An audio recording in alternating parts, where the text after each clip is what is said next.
Today, for some people, rather than being a public service, politics has turned into a profitable industry. In this sense, in politics, someone is considered successful if he hangs on to power.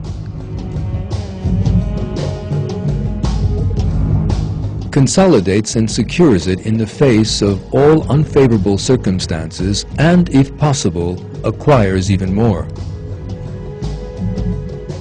Anyone who thinks in this manner can easily resort to all forms of hypocrisy and deception.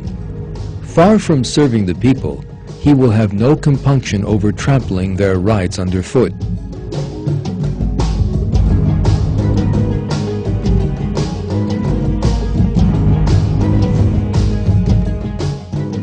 The situation is even worse in many countries that are governed by decree. People live in terrible poverty and struggle against hunger, drought, and epidemic diseases. Yet their leaders live in terrible debauchery. Just like Mobutu, the dictator of Zaire, who died in 1997.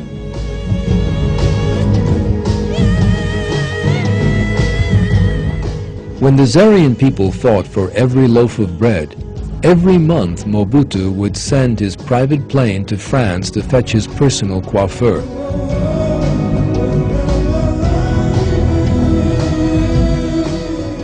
Mobutu took possession of all the country's underground resources and diamond deposits and ignored the suffering and starvation of his people.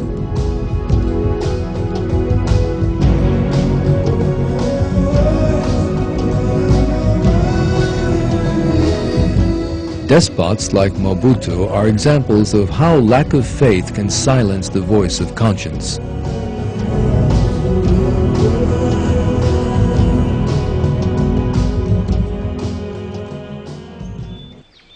In one verse, God stresses the dimensions of the threat such people pose to society.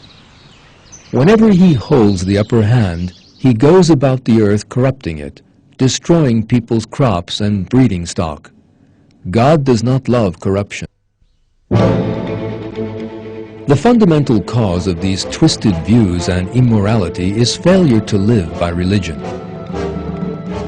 People do not behave in a fair, just, and compassionate way because they have no fear of God. Since they ignore the fact that they will have to account for their actions in the hereafter, they engage in all forms of cruelty and immorality.